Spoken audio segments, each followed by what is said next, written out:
Bismillahirrahmanirrahim. Today we are going to discuss about society, its elements, types and characteristics. Our subject is school, community and teachers. This is lecture number 1 of code EDU 272. Today the main theme of this lecture is that first of all we shall define meaning of society, and then elements of society, and then characteristics of society, and then we will discuss types of society. Now first of all, society. Society is defined as the group of people living as a community or as organized group of people for a common purpose. And the example of society is like if we see in Pakistan, then like we say that the people who are living in a particular place, like the people who are living in satellite town, like the people are living who in Bahria town, and so on. So this is one type of example, that this is called a society. Society is the term to describe human beings together, collective, the sum of their social networks and social interactions. This term comes from the Latin idea of societas, or the connection between friends or allies. Sociology is the name of the study of society. So according to sociologists, a society is a group of people with common territory, interaction and culture. Social groups consist of two or more people who interact and identify with one another. So societies are formed of our social groupings at varied level, from small towns through countries to broader cultural groupings such as Western society.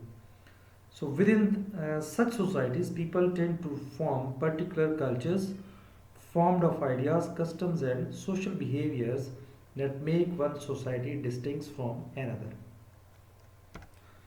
So here this term is derived from the Latin word societas, means companionship.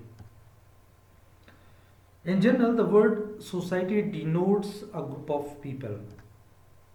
However, in sociology, it refers to the relationship between them. And society is also defined as the web of social relationships. Like man is a social being and it needs society and also enjoys group life. Meanings of society. So, the term society comes from the Latin word societas, which in turn was derived from the noun socius, comrade, friend, ally, adjectival form socialis. This is used to describe a bond or interaction between parties that are friendly or at least civil. So without any other thing, the term can refers to the entirely of humanity, also society in general, society at large, etc. So although those who are friendly or uncivil to the remainder of society in this sense may be deemed to be antisocial. However, the Scottish economist Adam Smith taught instead that a society may subsist among different men as among different merchants from a sense of its utility without any mutual love or affection. So, if only they refrained from doing injury to each other. Used in the sense of an association, a society is a body of individuals outlined by the bonds of functional interdependence, possibly comprising characteristics such as national or cultural identity, social solidarity, language, or hierarchical structure. In meaning of society, we can say that this is a complex of groups in reciprocal relationships and where the people interact upon one another. It enables the people to carry on their life activities, and in society the people helps one another to fulfill their wishes, and they accomplish his interest in association with his fellows. Now we will discuss the elements of society. The first element is that there always remains a mutual interactions among the individuals. The other thing is that mutual interrelationship between individuals remains there. A pattern of system always seems in society. Reciprocal awareness is the most important ingredient of the society. And the common propensity as in society is we. That always they think that we feel. Always mindedness is there. Implications of differences, diversities, or variations are there. Interdependence and cooperation remains there. Remember that society in general addresses the facts that an individual has rather limited means as an autonomous unit. So, cultural relativism as a widespread approach or ethic has largely replaced notion of primitive, better or worse, or progress in relations to cultures. According to anthropologist Maurice Goldlier, one critical novelty in society, in contrast to humanity's closest biological relatives, is the parental role assumed by the males, which supposedly would be absent in our nearest relatives for whom paternity is not generally determinable. And if we see in political science, then societies may be the structured political in order of creating size and complexity. So there are bands, tribes, chiefdoms, and state societies.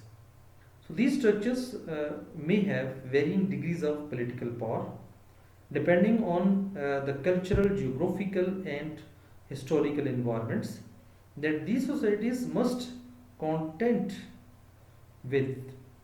So, thus, a more isolated society with the same level of terminology and culture as other societies is more likely to survive than one in close proximity to others that may encroach on their resources. A society that is unable to offer an effective response to other societies, so it competes with, will usually be subsumed into the culture of competing society.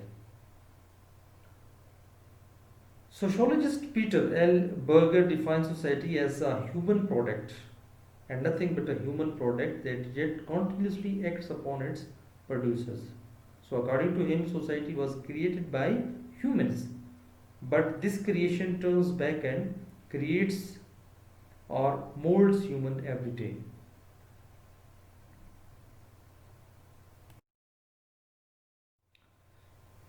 Then, more on elements of society. Society is responsible for the mental and intellectual development of its dwellers, confers safeguards of our cultures, and guarantees its transmission to the future generation. Individuals and society interacts with each other and depends on one another. They always depend one another because of having the same culture, the same traditions, and the same place. Instability in any of the aspect gives rise to opposition between the individuals and society. So basically, society and individuals are complementary and supplementary to each other. Now we shall discuss The characteristics of society. The first characteristics, we can say that this is composed of people. In a society, always we can see that there is a huge number of people who lives together. Mutual awareness remains there. Continuous reciprocal interaction and interrelationship among members is the other characteristics of society.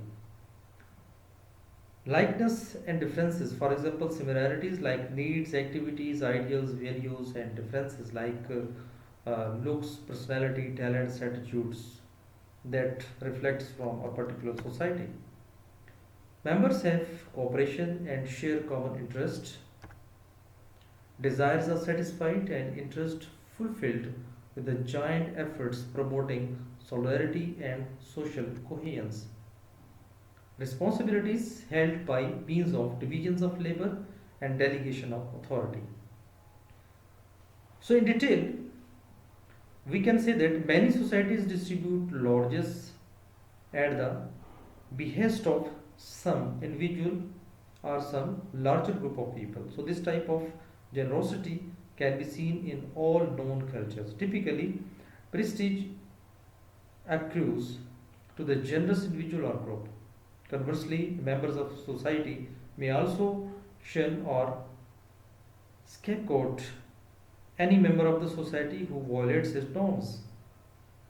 So, mechanisms such as gift giving, joking relationships, and uh, scapegoating, which may be seen in various types of human groupings, it tends to be institutionalized within the society.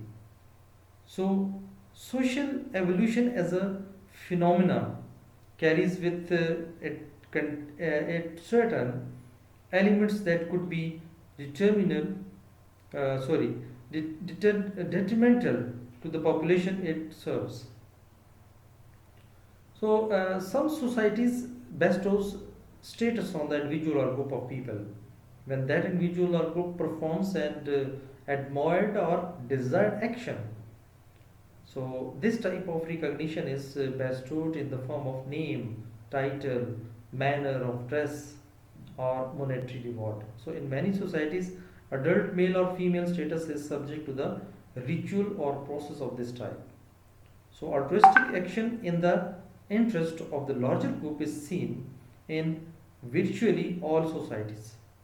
So, the phenomena of community action, shunning, scapegoating, generosity, shared risks, and reward are common to many forms of societies. The other characteristics of society is that the members shows always a pattern of interdependence necessary to meet social needs. Now, what is interdependence? This is seen among groups, communities, societies, and even nations. So, society is a dynamic, changes take place abruptly or gradually. So, society has its own way of social control, like it may be a formal, it may be informal. So, each society has its distinct culture. Because of distinct culture, its expression of human behavior with attitudes, judgments, and moral, etc.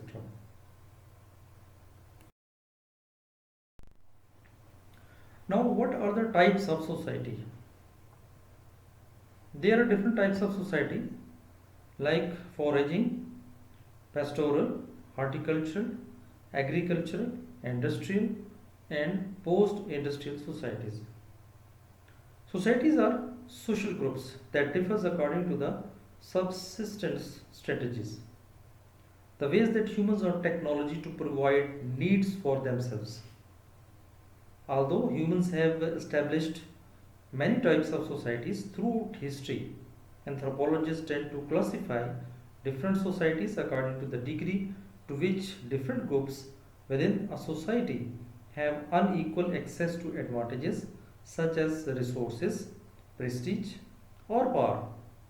Virtually all societies have developed some degree of inequality among their people through the process of social stratification the division of members of society into levels with unequal wealth, prestige, or power. Sociologists place societies in three broad categories: pre industrial, industrial, and post industrial. So, here we define that what is meant by tribal societies.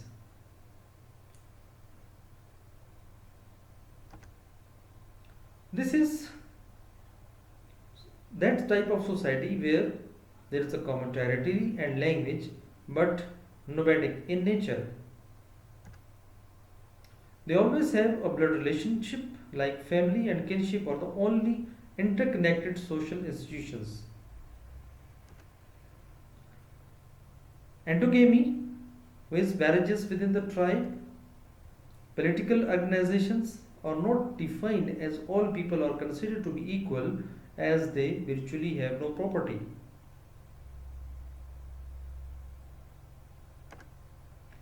Religion is not developed among these people into complex institutions when believed in spirits.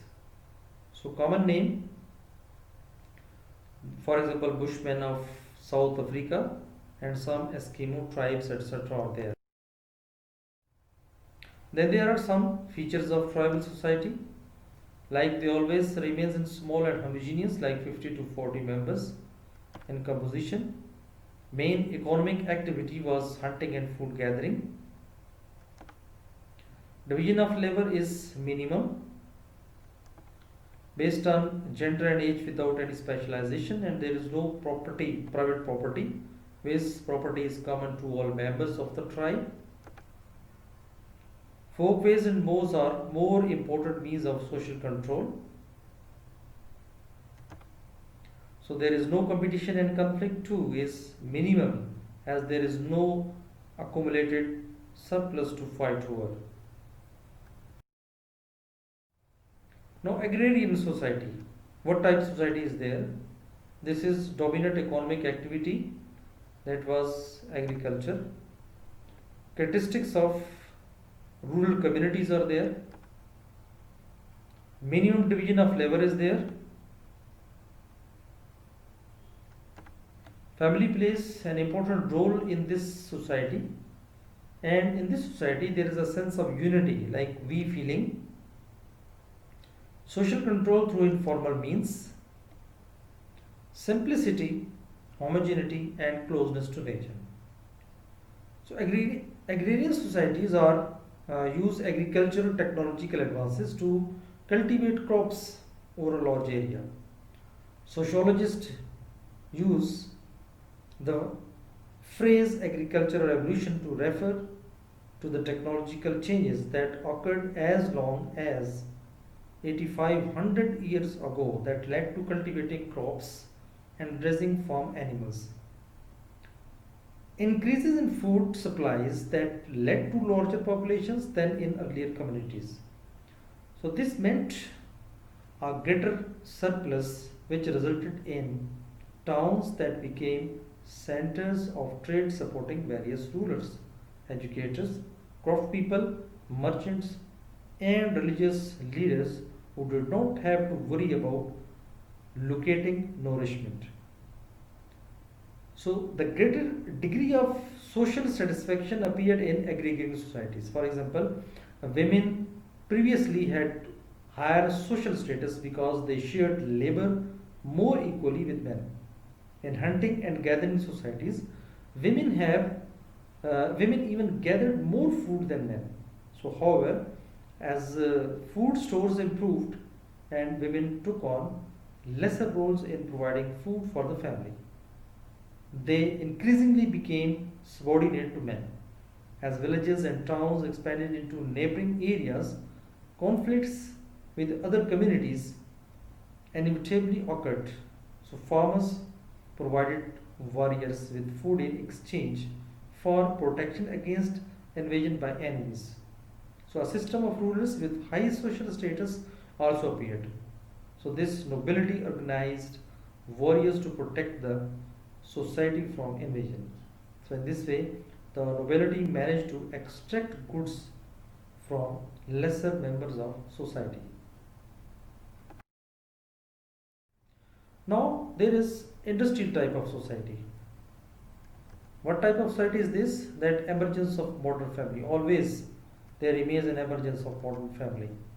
Manufactures and services, these are the two dominant economic activities of the industrial societies. Division of labor according to the specialization pronounced. Multiple roles are there. Impersonal relationships remains there in this society. Class is more important than caste. Social mobility feasible. Women are economically and socially more independent. So here I would say something about industrial again. So between the 15th and 16th